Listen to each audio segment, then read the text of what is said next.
खिलाफत उस्मानिया की माजूली के वक्त सुल्तान महमूद शशम खानदान उस्मानिया के सबसे बुजुर्ग मर्द थे और इसी एतबार से वो उस्मानी खानदान के सरबराह भी थे। 1926 में जब उनकी वफात हुई तो खलीफा अब्दुल मजीद दोम बराह रास्त उस्मानी खानदान के सरबराह बन गए। 1944 में जब खलीफा अब्दुल मजीद दोम की वफात हुई तो उस्मानी खानदान पे ये पहला वक्त था कि उनके खानदान का सरबराह एक ऐसे शख्स ने बनना था जो कि ना तो खलीफा बनने के काबिल था ना सुल्तान, क्योंकि ना तो अब कोई सल्तनत बची थी ना खिलाफत बची थी, लेकिन फिर भी उन्हें अपने खानदान का एक सरबराह बनाना था। शहजादा अहमद निहाद जो कि उस वक्त खानदान के बुजुर्ग तरीन मर्द थे, उन्हें उस्मानी खानदान का सरबराह बनाने का फैसला किया गया। अस्सलाम वालेकुम दोस्तों, तारीखदान अरसलान की एक नई किस्त लेकर अरसलान शाही आपकी खिदमत में हाजिर है। आज की किस्त में मैं आपको बताऊंगा ओटोमन्स इन एग्जाइल, उस्मानी खानदान की जलावतनी का दूसरा हिस्सा। शहजादा अहमद निहाद की जिंदगी पे आज बात करेंगे, तो आइए आज की वीडियो शुरू करते हैं। अहमद निहाद ने 5 जुलाई 1883 को कफस में आंख खोली। कफस यानी कि पिंजरा। जी हाँ दोस्तों, उस वक्त उस्मानी खानदान का रिवाज था कि अगर एक भाई बादशाह बनता तो वो बाकी भाइयों को या तो मुकम्मल तौर पर रास्ते से हटा देता या उन्हें कैद कर देता कि उसके खिलाफ बगावत ना हो सके और उसका तख्त सलामत रहे। कुछ ऐसा ही अहमद निहाद के दादा मुराद पंजम के साथ भी हुआ। मुराद पंजम के वालिद अब्दुल मजीद अव्वल बादशाह थे।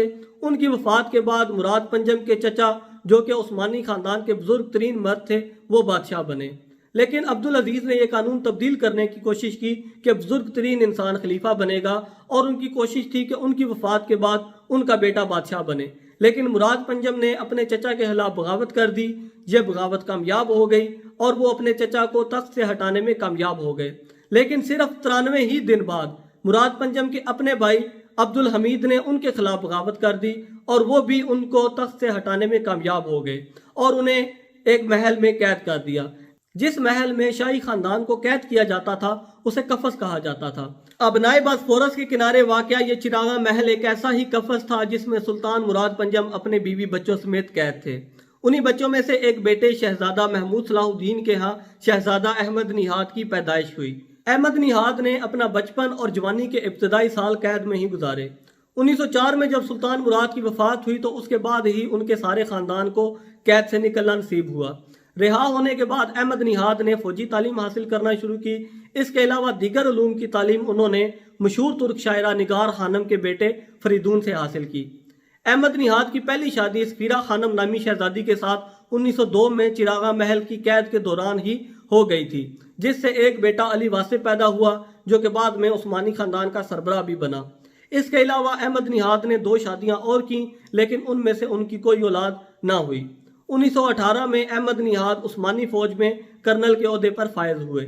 जब जलावतनी का परवाना मिला तो अहमद निहाद अपने बीवी बच्चों को लेकर पहले हंगरी के शहर बुदापेस्ट, फिर फ्रांस के शहर नाइस और आखिर में लबनान के शहर बैरूत चले गए और अपनी वफात तक वहीं मुकीम रहे। 1944 में अहमद निहाद को उस्मानी खानदान का सरबराह बना दिया गया, लेकिन सुल्तान अब्दुल मजीद दोम के बेटे शहजादे उमर फारूक ने इस बात की शदीद मुखालफत की। शहजादे उमर फारूक की बेटी निस्ले शाह सुल्तान का कहना था कि अहमद निहाद एक अच्छे इंसान है, लेकिन वो सारा दिन कुर्सी पर बैठे रहते हैं और कुछ नहीं करते, यानी कि वो एक सुस्त इंसान है। जबकि उसके वालिद शहजादे उमर फारूक ने जलावतनी में सारे खानदान की बहुत ज्यादा मदद की थी, लेकिन शहजादे उमर फारूक के पास ज्यादा सपोर्ट नहीं थी, उन्हें ज्यादा मदद हासिल नहीं थी, इसलिए अहमद निहाद को ही उस्मानी खानदान का सरबराह बनाया गया और वो अपनी वफात तक उस्मानी खानदान के सरबराह ही रहे। 1945 में अहमद निहाद पर फालिज का हमला हुआ, जिससे वो सारी जिंदगी के लिए माजूर हो गए।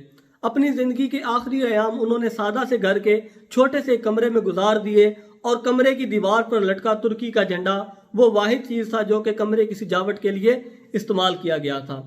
वो अपने कमरे की खिड़की से साहिल समंदर पर देखते रहते और अगर कोई जहाज तुर्की के झंडे वाला नजर आता तो वो उसे करीब से देखने की ख्वाहिश जाहिर करते।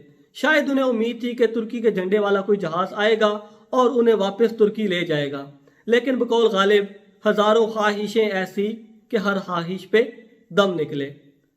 4 जून 1954 उस्मानी खानदान के 38वें सरबराह शहजादा अहमद निहाद जलावतनी में लबनान के शहर बैरूत में इंतकाल कर गए और बैरूत की ही तकिया सुलमानिया नामी मस्जिद के कब्रस्तान में दफन हुए। तो दोस्तों, ये थी उन बदकिस्मत शहजादों में से एक शहजादे की कहानी जिन्हें दफन के लिए अपने मुल्क में जगह भी ना मिली। انشاءاللہ اگلی قسط میں شہزادہ عثمان فواد کی کہانی لے کر آپ کی خدمت میں حاضر ہوں گا۔ میرے چینل کو سبسکرائب کر دیجئے تاکہ آپ کے ساتھ دوبارہ ملاقات ہو سکے۔ ارسلان صاحب کو اجازت دیجئے۔ اللہ حافظ، فی امان اللہ، دعاؤں میں یاد رکھیے گا۔ شکریہ۔